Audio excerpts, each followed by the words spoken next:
Egaa apostoloojii aangoo garaagaraa waaqayyo karaa keessan hojjechaa jira. Kun immoo TV keenyaan yeroo garaagaraatti mul'achaa jira.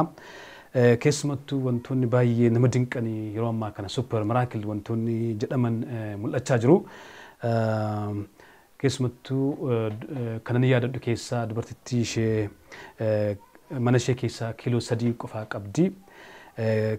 Daakuu kiiloo 3 qofaa qabdi. Daakuun kun hanga ji'a 5tti akka turu kadhattanii fi kiiloo 3 ji'a 5 akka isheen nyaattu kadhattanii fi kun baay'ee na dinqisiisa. Kun kan bara Eeliyaas wajjin wal fakkaata. Darbee immoo namootni yeroo instant miracle yookaan immoo fayyina battalaatiin keessumattuu immoo yoo isuma iyyoo kana Finfinneetti ta'ee yoon kaase dubartittii ishee garaa ishee keessatti mucaan du'ee mataan qabdu ishee jedhamte sana isheenis mataanaa godhattee kadhattee naa kadhadhaa jettee isinis isheettanii kadhattanii mee wantoonni akkasii kun mee akkamitti ilaaltu super miraakiliin garaagaraa yommuu ta'u kana? Siin jedhe maalitti namanaa wangeela lallabuun anaaf dinqiidha.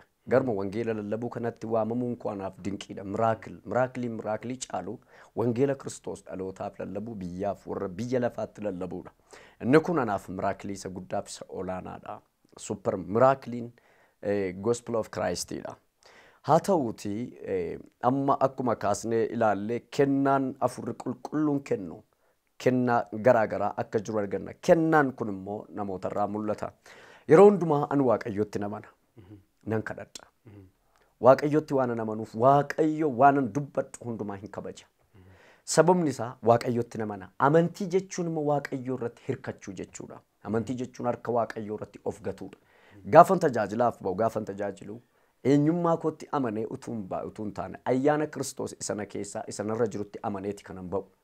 Kanaaf yeroon amanee ba'u kana super miraakiliitu ta'a. Nan dubbadhaa Waaqayyo waan nan dubbadhu kabaja. Argite yoo ta'e wantoonni dinqisiisooniif ajaa'ibsiisoon hin ta'a. Akkuma tamma kaastee dubartii ishee mana ishee keessaa waan nyaatan hin qabne daakuu kiiloo 3tu ture. Nan ajajee ji'a 6 nyaattuun ittiin jedhee ji'a 6 dhaqanii mana isaanii keessatti ergii nyaatanii fixanii booddee ji'a 6 booddee dhufanii abbaa manaa wajjin. Wanti nama ajaa'ibu gaafa raajiin kun dubbatames nan argeen jiraanii nan beeka. Gaafa isheen dhugaa baatus illee nan beeka. Dhugaadha. Mana isaanii keessa homtuu hin jiru.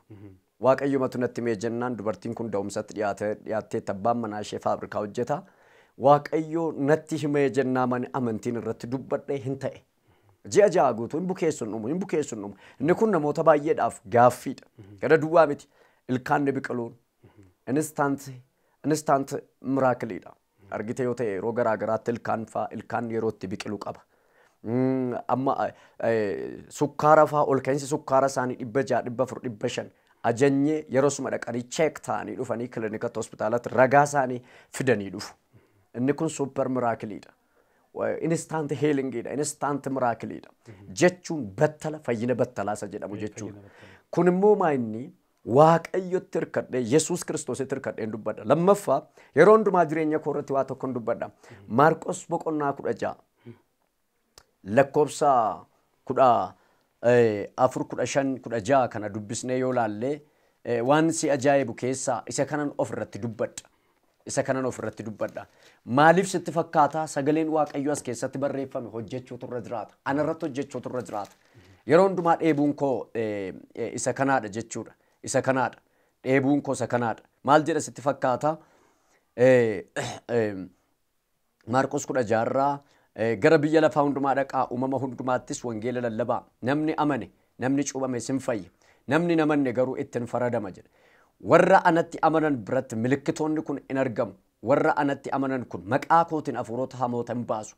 Afaanota haaraadhaan isin dubbatu. Bofa yoo qaban yookiis waan nama ajjeesu yoo dhuganis isaan hin miidhu.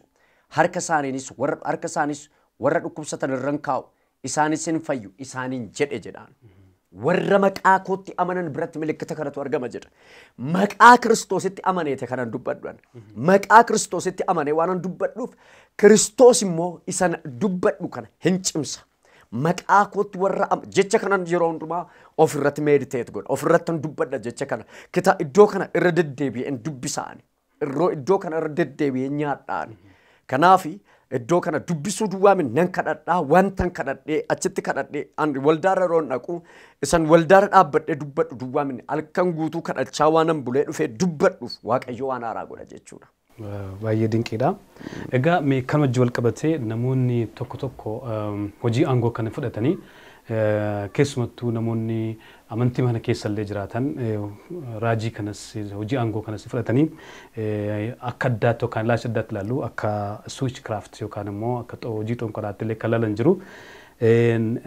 Namoonni mee ka'umsi namoota maal namoonni hojii aangoo waaqayyoodha jedhanii fudhachuurra kan xonqolaadha switch craft jedhanii yaaduun kun mee akkamitti ilaaltu? Isa kan akkamitti ilaaltu mee kana wajji wal qabsiistanii? Namni waan shaakaleef waan bare haasa'a. Muuxannoo haasa'a namni. Namni mana qaalluutti guddate wayima qaalluu haasa'a. Ani faamiliin koo an faamilii waldaa kiristiyaanaa keessatti dhaladhee guddadhe. An maatiin koo an ortodoksiis hin turre islaamas waa takka iyyuu hin turre nuun. Abbaan koo dhalatee gaafa waggaa lamaa waldaa kiristiyaanaa dhaqe. Annan yaadadha abbaan koo dur hagas mara cimaa yoo ta'uu baateyyuu yeroo isaan wangeela kanaan rukutanii hafuura hamoota baasan nan beeka. Abbaan koo jechuudha. Maqaa Yesuusiin jedhanii ifatu wangeeluma kanaan rukutu maqaa Yesuusiin hafuuronni hamoonni yeroo isaan iyyanii ba'an argeera. Yeroo dhukkubsataan fayyu argeeraan dur ijoollee ta'e. Yooma akka har'aa kana ba'ee beekamuu baateyyuu. So kanaaf namni waan dhaga'a guddate waan shaakale waanuma shaakalee waan dhaale haasa'a namni. Wa'ee xinqolaa dhaga'a guddate yoo ta'e wa'ee maajikii dhaga'a guddate yoo ta'e wa'eema sana isa argaa guddate waan ta'eef waanuma sana haasa'a. Angaruu waan an argen hojjedhaa waan an dhaga'a guddadhen hojjechaa jira amma. Namoonni jechuu danda'u maa jettan hin jedhu akkuma sitti mee fudhachuun dhiisuun mirga. Ana balumaa jedhee abalumaa dhiise hin jedhu. Ana hojii waaqayyo natti kenne hojiin Kiristoos irraa dhaga'e hojjechuu duwwaadha. Kanaafi kana fakkeessanii hojjetan jiru moo hin jiru isa jedhu jiraachuu malu. Anaan kun nan galchu. Abalu akkasittiin hojjetan sun akka ittiin hojjete utuu hin taane an Kiristoos kanatti na waameera. An immoo qaalluu maan maqaan isaa xinqolaa sargeen beeku dhaga'ees hin beeku waan akkasiisan intinii ta'een beeku. Kanaafi ani hojii kan wajji wal qabsiistanii gaaffii deebii divine show irratti taasisan keessaa haasama akkasii wal fakkaatu kana gaaffii akkasii gaafatamtanii amarfan madaanina መረዳት አንድ አይደለም ኦልራይት ያ ሜስ ያደ ከነ ጅወ መዳንና መረዳት አንድ አይደለም ጀደን ቱሬ ፈዩኒፍ ሁበቹን መጻፈ ቁልቁሉ ሁበቹን ክታበ ቁልቁሉ ሁበቹን ገራገራን ጀደ ፈዩን ኢየሱስ ክርስቶስ እቲ አመኔ ነምኒ አመኔ ከምንዩን ፈያ ሁበናን ዮካንሞ ሪቪሌሽን እንጂ ጀዳሙሱ አካታ እቲ አፉር ቁልቁሉ ኑፊብሱፍ ሲፍ ፈከኛፍ እኒ ሲፍ ገለ አናፍን ገሉ እኒ አናፍ ገለ ሞሰ ተኮፍን ገሉ የግድ አከሲ ገለቲ ሲገሉቱ እረጅራተ ተነዲቡ ዮካንሞ ነረት ጫና ጎቹን ነረ ኢባ ጎቹን ስረንጅራቱ አቹማ ከሰት ካሴንትሬ አፋና ማርፋ ከሰት ስለ ቸርች ታሪክ ዮካንሞ ወኤ ቸርች ሂስትሪ ዮካንሞ ሴና ወልዳ ክርስቲያና ጀልቀባ ካስኔ ኤርገሞን አገርተ ዮተኤ ጴጥሮስፋ አካታ ሳሪቱ በተን ከብራ ዋንቴፍ ጋፈ ጳውሎስ ከፋ ጳውሎስን ዩሞርሙ በርባደን ገርቴተ ዮታቴ ኢላልቻ ያዳ So argiteet yoo ta'e warri kaatolikiif ortodoksii ilaalchi isaanii garaagara waan ta'eef ilaalchaan gargar cabanii adda bittimmaa'anii agarte yoo ta'e luuterii gaafa waldaa kiristiyaanaa warra kaatolikii irraa baasu adda waaqayyo bifa addaan ibse wa'ee fayyinaa irratti fayyuun hojiidhaan utuu hin taane ayyaanaan hojiidhaan utuu hin taane fayyuun wangeelaan kiristoosiin amantiidhaan fayya jedhee irra jetee Phaawulos eewudha luuterii jara kanaan mormee ba'e utuun turin luuteriif kelvin hiriyaadha. Kelvin mo akkata isa ifetti ka'ee irra adda ba'e argiteetta yoo ta'e akkata biraatti adda ba'e akkata biraatti ifeef akkata luuteriif ifeef kelviniif hin ifne kelvin irraa mo utuu baay'een turin barataa masaa kan ture armenim namni jedhama arman namni jedhu warri armenist church kelvinist church warri jedhaman lutheran church mennonite church warri jedhaman በታሪክ ዳራ ዮካን ሞሴና አቸስ ዱፈ ወልዳ ክርስቲያና ዮቀየበነ አርጉ ደንደኝ አርሜኒ ወኤፈይና ረቲ kelvini wajin gargar ba'an armen kan ittaamanu Kelvin kan inni itti amanu yookaan immoo Kelvin akkaataan marradaatii isaati Roomaa boqonnaa 8 lakkoofsa 22 kaasne 29 kaasne amma 30 yoo dubbisne Waaqayyo duraan dursee warra fo'ate isa jedhu sana Waaqayyo warra duraan dursee fo'ate sana waame malee nama hundumaa waamne koolingiin nama duruma warra yaada Waaqayyo keessa jiran malee nama hundumaa biyya lafaa waamne jedhee hubata Kelvin namoota muraasa warra yaadaan qabaman duwwaatu waamame jedhee amana barataa masaa kan ture Armeen immoo maal jedhee amana sitti fakkaata hojmaan wangeela gooftaa keenya Yesuus Kiristoos boqonnaa 3 lakkoofsa 16-17 Waaqayyo biyya lafaa kana amma jaallatutti tokkicha ilma isaa kana biyya lafaadhaaf kenne jedha hundumaaf biyya lafaa amma jaallatutti jedha marradaatiidha hubannaadha garuu fayyaniiru jarri kun akkaataan hubannaa isaanii garaagara achumaas dhufanii warri Mennonaayitiin fottoqanii fakkeenyaaf biyyoota Awurooppaa keessatti waldoota garaagaraa arguu dandeenya. Biyyoota Ameerikaa keessatti, biyyoota Afrikaa keessatti waldoota garaagaraa ilaaluu dandeenya. Fakkeenyaaf biyya Ameerikaa keessatti sochii guddaa kan jalqabanii, sochii guddaa kan socho'aa turanii, waldoonni gurguddaan turaniiru. Achi kaasanii warra Pentekoostaalii sochii jalqabe. Warri Pentekoostaalii kuni akkaataa warri jalqabaa warri Calvinis haa ta'u, warri Mennonaayitis haa ta'u, warri Luuteris haa ta'u, warri kabiraan illee haa ta'u. Isaan irraa adda godhanii akkaataa addaan ifee fi hojii isaan hojjechuu jalqaban jechuudha. Inni kun immoo day to day waldaan kiristiyaanaa haara adeemti. Kanaaf akkaataa abaluun jalqabeen, akkaataa paaster abaluun lallabuu qabda kan jedhamu hin jiru. Marradaatiin yookaan hubannaan akkaataatti riviil sii ta'u adda. Akkaataan siif ifeef akkaataan anaaf ife garaagara. Akkaataan abbaa koof ifeef akkaataan geetuuf ife adda. Si galuu jiraami? Kanaaf waladda akkaataan nuuf ifuu isaati adda jechuudha. Achirratti adda bahin malee? Addan bahin. An kanan amanu Kiristoositti amanu kanan mormu yoo jiraate Kiristoosiin kan mormu nan morma. Sadan tokkummaan kan hin fudhanne nan morma. Waaqayyo abbaa ilma afura qulqulluu kan hin amanne nan morma. Afura qulqulluutti kan hin amanne nan morma. Har'a hojjechuu afura qulqulluu baay'ee kanan jaalladhu an waldaa Makkaana Yesuusitti guddadhe siin jedheera. Baay'ee kanan jaalladhu dhugabaatii waldaa dhugabaatii Ergamaa abboota beeksisa amantii kan beeksisa amantii isa annana mana Waaqayyo abbaa tokkicha ilma isaa gooftaa keenya Yesuus Kiristoos jedhanii isa dhugaa ba'an warri waldaa Makkaana Yesuus duwwaa utuu hin taane waldoonni jalqabaa yookaan waldoonni jalqabaa warri dhugaa ba'an sana baay'een jaalladha. Intini doktiriinii waldaa keenyaa keessa illee jira. Bu'uurri isaa jira. Baay'een jaalladhan jecha kana. Akkaataan isa sanaaf isa kanaaf ife garaagara jechuu barbaadeeti. Fayyuudhaaf marradaati. Fayyuudhaaf hubannaa riviil inni sii ta'u adda. Kanaafi inni suni waan ka'ee raajii dubbate miraakilii waan godheef maajikiidha xinqolaadha jedhama yoo ta'e isaanis warri jalqabaa sirrii miti jechuudha.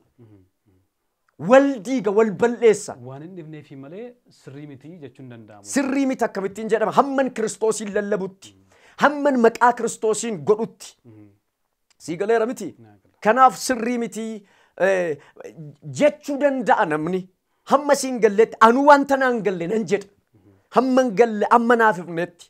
Garuu waldanquun barbaachisaa miti jechuu barbaadeeti ani. Baay'ee guddaa galatoomaa yaada bal'aa nu kaastanii meegaa apoostil amma immoo gara jechoota tokko tokko yommuu taa'iltan dubbattanitti deebina. Yeroo baay'ee madaa'uu isaatiin ati bilisa jettu jechi kun yeroo baay'ee kan isin fayyadamtanidha. Namoonni iddoo garaagaraatiin dhufanii yommuu kadhachiifatanii kadhata gabaabaa jecha gabaabaatiin ati bilisa jettu. Jalqaba irratti namoonni sun ishuma kana qofaa nu kadhatee akkamitti waan baay'ee nuun jenne jedhaniitu komii kaasu. Garuu immoo fayyaniitu yeroo garaagaraatti dhufaniitu TV keenya irratti na dubbatan bilisa qofaa nuun jedhee fayyinee jiru. Mee dubbii jecha kana duuba maaltu jira? Mee akkamiin na dubbattan akkamiin dubbattu? Ati bilisa madaa'uu isaatiin ati bilisa jettanii akkamiin jecha kana fayyadamtu mee? Waa tokko namana. Hojiin baay'ina jechootaa miti. Hojiin amantiidha. Fakkeenyaaf utuun hin amanin jecha miiliyoona tokko yoon siin jedhe sirratti dhiibbaa fiduu dhiisuu danda'a. Maqaa Kiristoos kanatti amane jecha tokkitti yoon siin jedhe kan hojjetu ana miti. Jecha kanaadha. Baay'ee iddoon jaalladhuudha. Isaayyaas raajicha boqonnaa 53 lakkoofsa 4 irra jirudha. Inni dhugumaan dhiphina keenya ofirraan kaa'ee muddama keenyas hin baatee jedha. Kan hojii wal qabsiisaniyyuu kitaaba barreessanii jirtu. Kitaaban barreesse kitaabni koo wayima kana haasaa. Muddama keenyattis hin baatee jedha. Nuyi garuu akka waan Waaqayyo gadi isa deebisee dha'icha isatti fideetti lakkoofne jedha. Argitee? Erga jedhee booddee lakkoofsa 4 irratti madaa'uu isaatiin fayyinni nuuf argame jedhaan. Sagalichumarraa fudhattan jechuudha. Sagalichumarraa fudhanne. Madaa'uu isaatiin fayyinni nuuf argame. Fayyinni Waaqa kana lafa kana jala lafa kanarra Waaqa kana jala maqaa Kiristoosiin alatti hin kennamu. Kanaaf jechi bilisa jedhu ana biratti paakeejiidha. Ani bilisa jennaan ikonoomikaal kiriisisii yookaan immoo hiyyummaa dhukkuba ikoonomiirraa dhukkuba qaamaarraa dhukkuba garaagaraarraa namni bilisa ba'uu danda'a. Ana miti ofitti amaneemin kanan dubbadhu madaa'uu isaatiin ergi jedhee jecha kana garas Yesuus Kiristoostu jira. Madaa Yesuus Kiristoostu jira. Kanaaf kitaabni kooyyuu kana irratti xiyyeeffadheeti kanan barreesse. Baay'ee dinqiidha. Akkuma isin jettan jecha kanaa duuba maqaa Yesuus jira. Maqaa Kiristoostu jira. Yeroo garaagaraattis immoo qabatamaatiin wantoota ta'an karaa TV keenya ilaalamaa jira. Baay'ee nama ajaa'iba. Inni biraa kadhannaa irratti yeroo baay'ee xiyyeeffannaa kennitu. Keessumattuu immoo kadhannaa yommuu ibsitanii kadhannaan hojiidha jettu. Mee waa'ee kadhannaa fi isin hariiroo keessan gabaabsaati. Ani baran jiraadhu ijoollummaa maa kaasee kadhannaa nan dabarsa. Kadhannaan anaaf kanan ittiin qilleensa fudhadhuudha. An utuun hin kadhatiin oolee buluu hin danda'u. Kadhannaan fayyina keenya miti. Kadhannaan garuu jireenya tajaajilaa keenyaaf iddoo guddaa qaba. Kadhannaa kan nuyi irraa barre gooftaa keenya Yesuus Kiristoosidha. Kiristoos ministirii isaa yookaan tajaajila isaa jalqabaa utuu hin jalqabin fuula dura hin kadhate. Erga kadhatee booddee seexanaan qorame. Kan inni kadhateef humna argachuudhaaf Waaqayyo abbaa bira.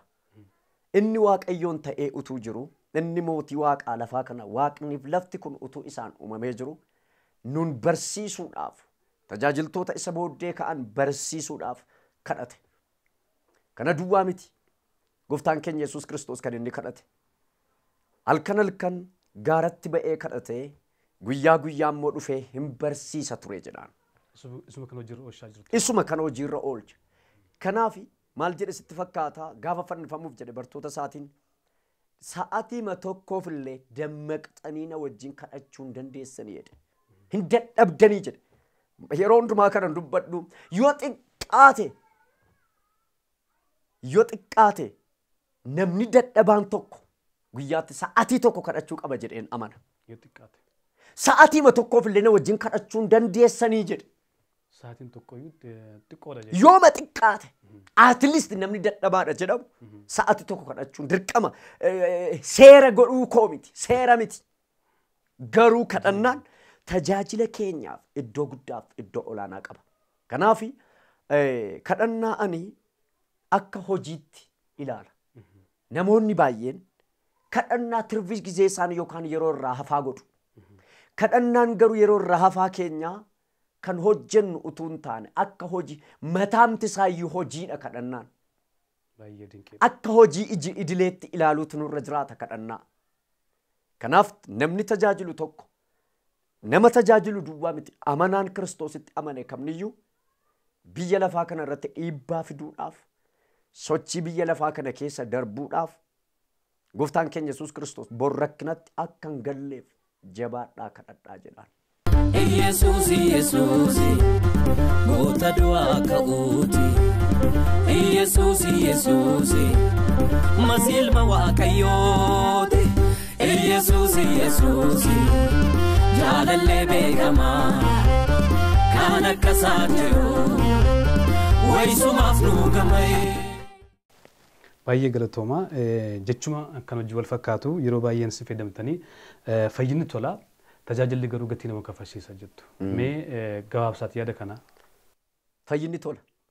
Fayyinni keenya Kiristoos Yesuusin tola arganne. Yesuus Kiristoos nu fayyisuudhaaf gatii tokko nurraa fudhate hin qabu. Gatii baasee nu fayyise Kiristoos. An kanatti namana. Fayyuudhaaf hangaaraan dhaqu. Fayyuudhaaf soomaaf sagadan galu. Guyyaa 40 50 60 dhibban galu. Fayyuudhaaf lafa bu'ee ol ka'uun narra hin jiraatu. Xumurameera. Waggaa 2000 har'aa warra isatti amanan hundumaa xumurameera fayyinni keenya. Karaa Kiristoos Yesuus dhumeera. Kanatti namana.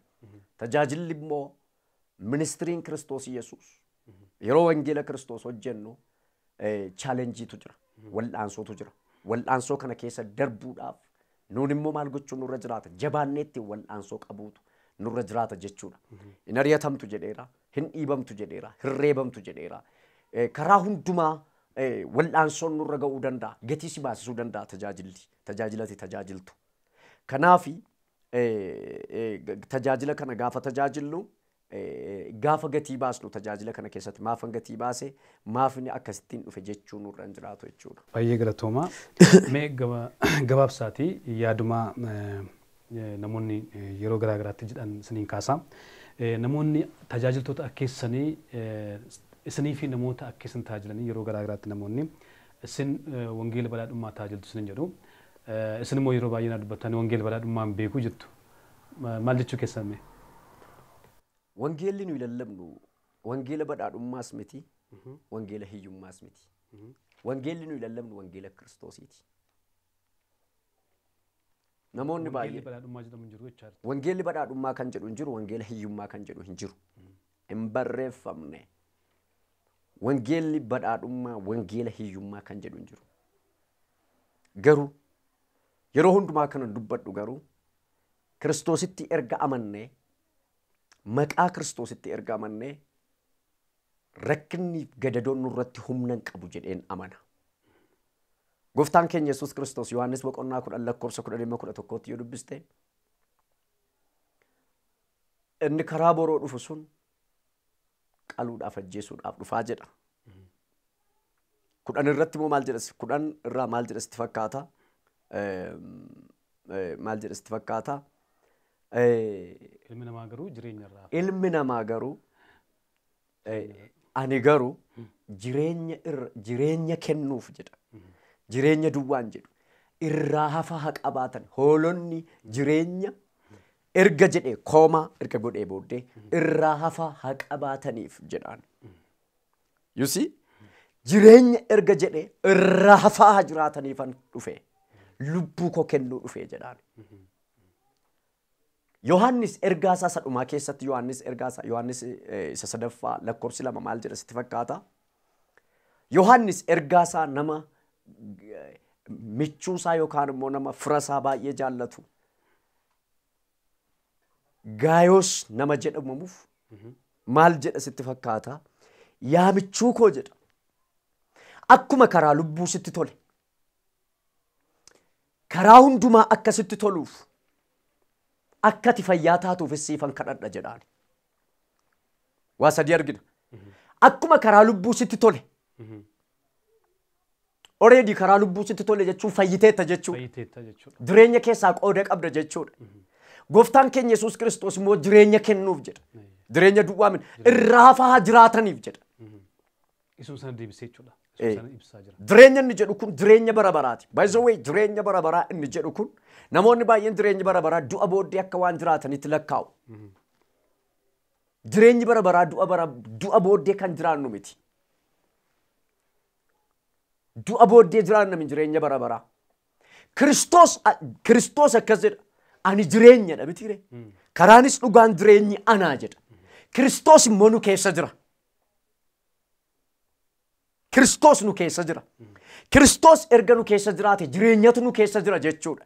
Soo jireenya jiraachuu kan nu jalqabnu ganaa du'a booddee dhandhee jiraanna utuu hin taane har'ayyuu jireenya jiraachuu jalqabneerra jechuudha. Praise God. Har'umayyuu jireenya jalqabneerra. Keessa gallee jiraachuu. Har'ayyuu nu keessa jira Kiristoos bara. Anatu jiraataa miti jedhaa bara Phaawulos. Isana keessaa Kiristoostu jiraataa jedha. Kanatti nama naan. Sagalee Waaqayyoo maal jedha sitti fakkaata? Lammaffaa Qorontos boqonnaa 5:17 namni Kiristoosiin erga ta'e inni uumama haaraadha jedhaan.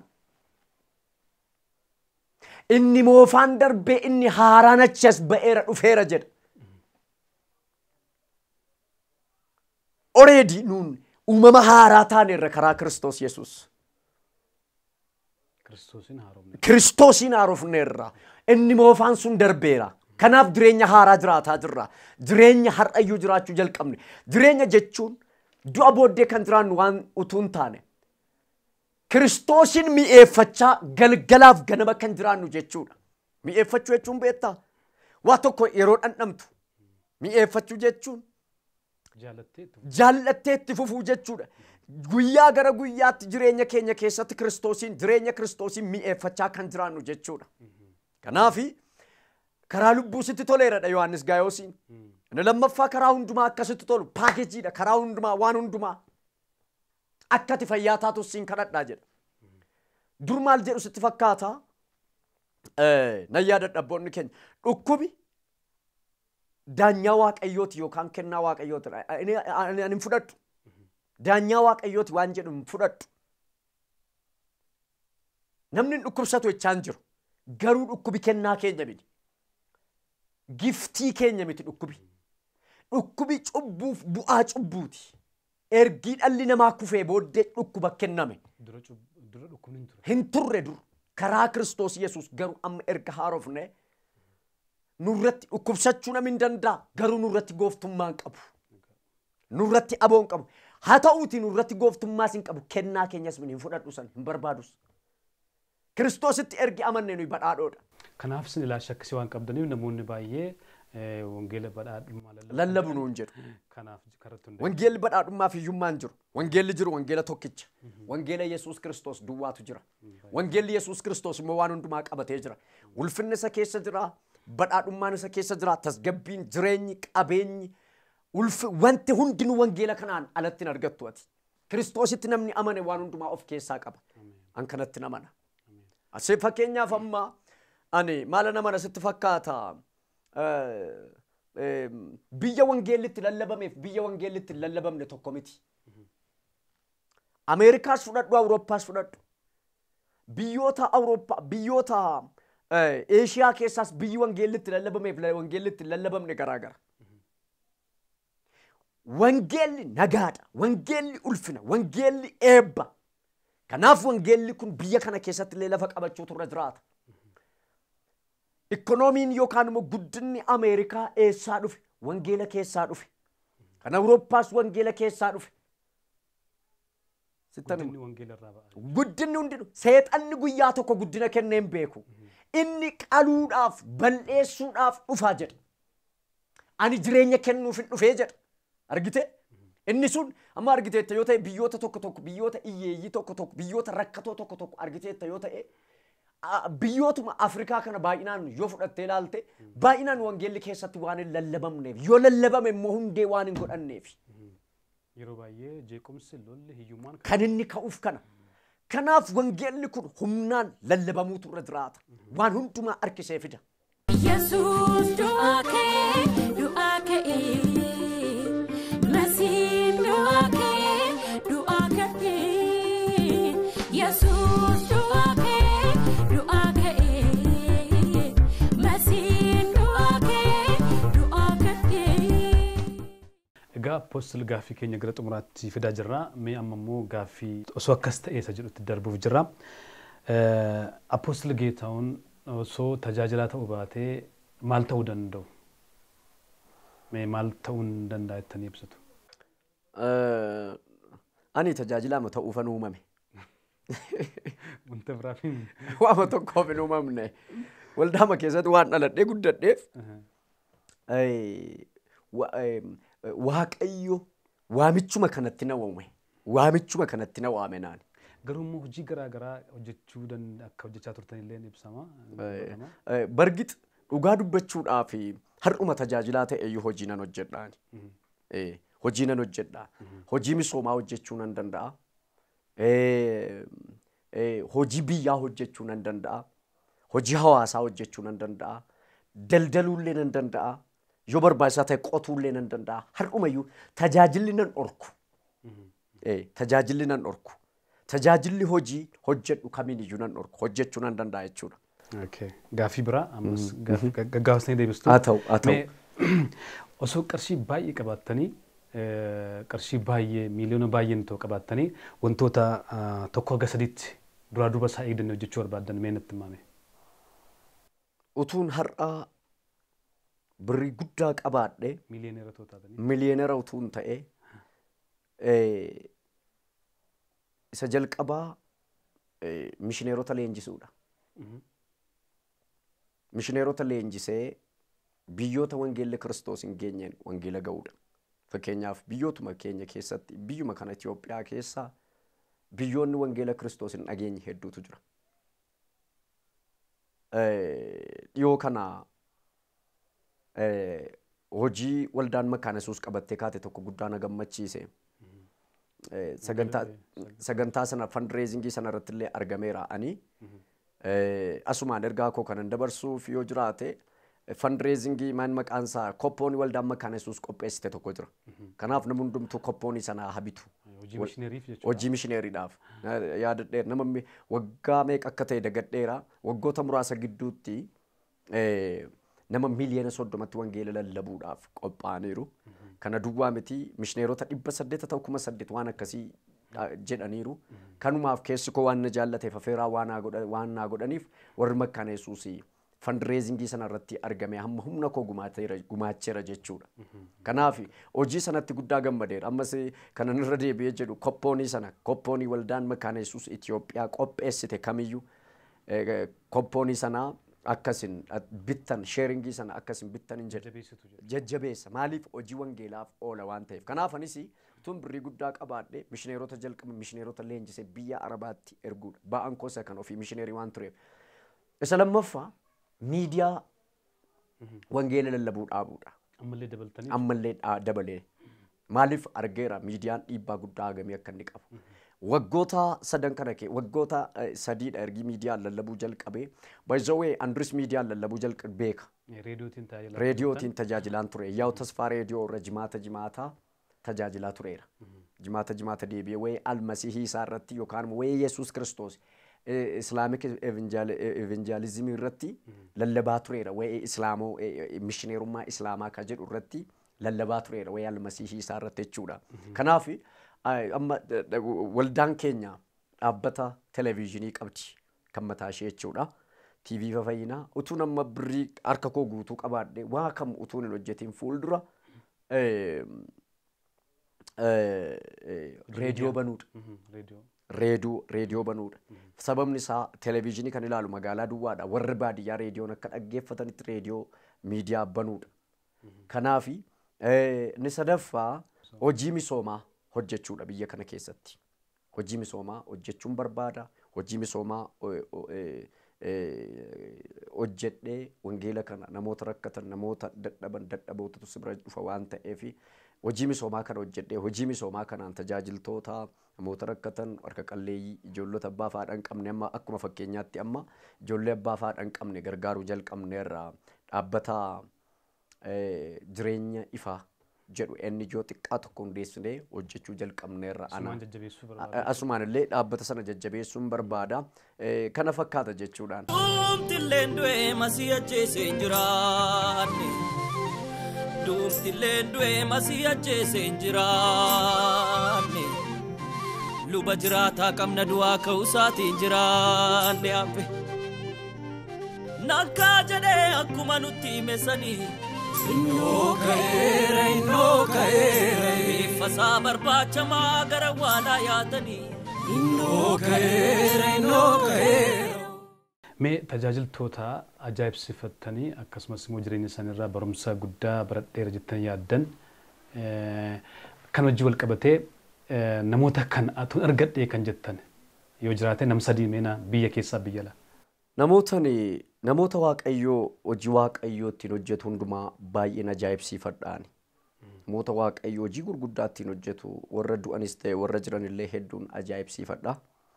Warra du'an keessaa isa jalqabaa qees guddinaa tumsaa baay'een ajaa'ibsiifadha. Qees guddinaan ija waldaa kiristiyaanaa Itoophiyaati. Nama baay'ee biratti garuu beekamaa miti.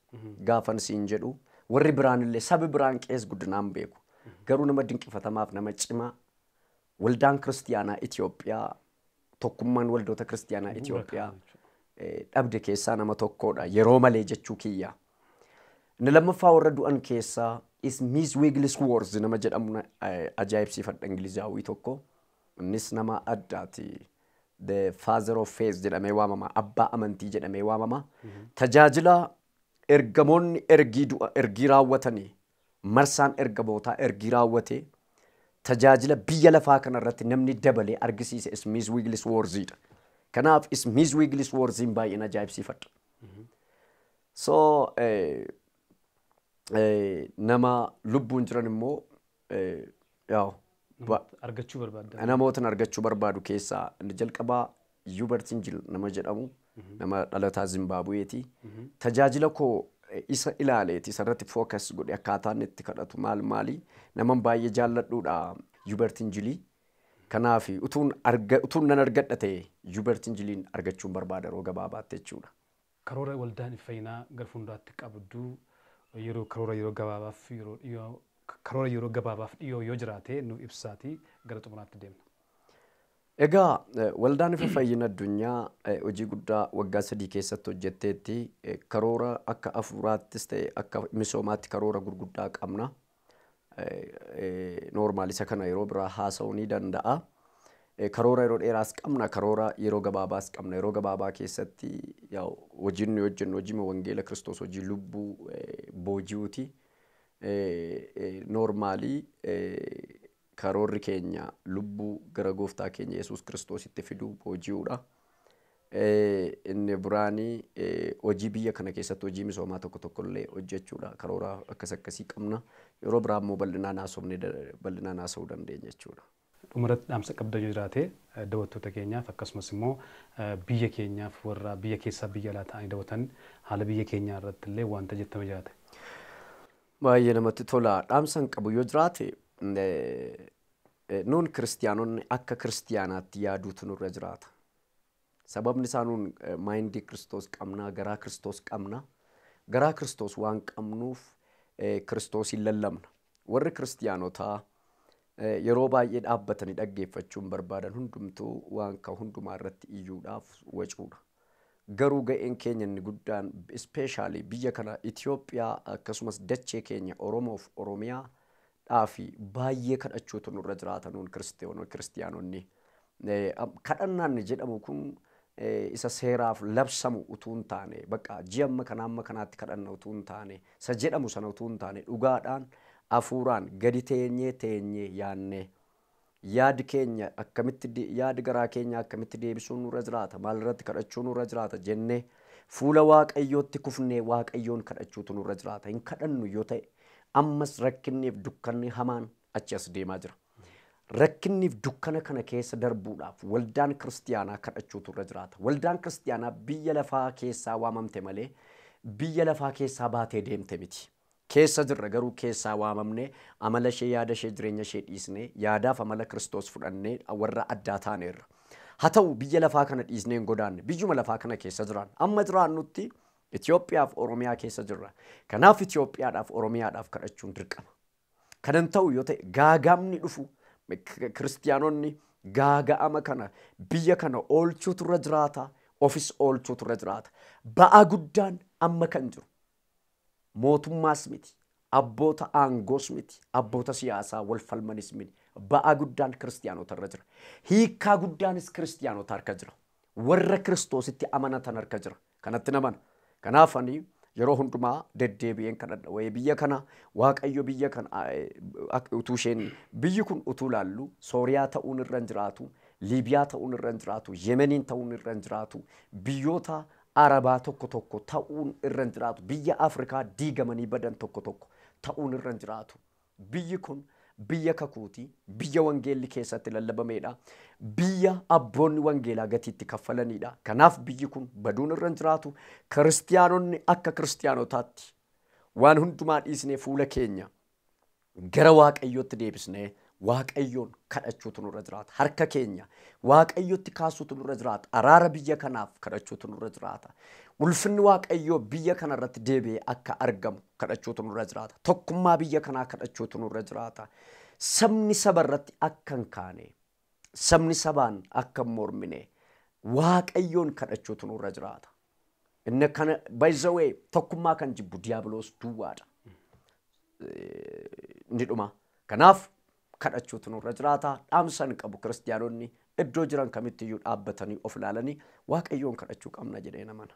Guddaa galatoomaa ergaan sin gara dhumaarratti nu dabarsitan kun kiristaanonni bakka jiranitti akka kadhatanii cimanii akka kadhatan kan jedhudha. Egaa apoostil affeerraa keenya kabajanii iddoo kanatti argamtanii yaada bal'aa fi yaada baay'ee barsiisuu danda'u laachuu keessanitti guddaa galatoomaa. Maqaa koof maqaa daawwattoota keenyaan guddaa galatoomaa isiniin jedha. Egaa daawwattoota keenya turtii ergamaa Geetahun Immiruu hundeessaa fi abbaa mul'ataa waldaa Fayyinaa wajjin taasifne keessatti barumsa garaa fi wantoota jireenya keessan eebbisuu akkasumas wantoota yeroo wajjin wal qabatee ergaa isaan dabarsan akka irraa barattanii akka itti gammaddan abdii guddaa qabna. Egaa qophii kana kan isin dhiyeesse Taanee Doggoodha. Akkasumas ogeessi kaameraa keenya Faayisaa Fiixee wajjin sagantaa kana fakkaatan dhiyeessneerra. Ayyaana gaarii eebbifamaa. Duumtilleen du'ee masii ajjeesee hin jiraanne. Duumtilleen du'ee masii ajjeesee hin jiraanne. Luba jiraataa qabna du'aa ka'uu isaatiin jiraanne hafe.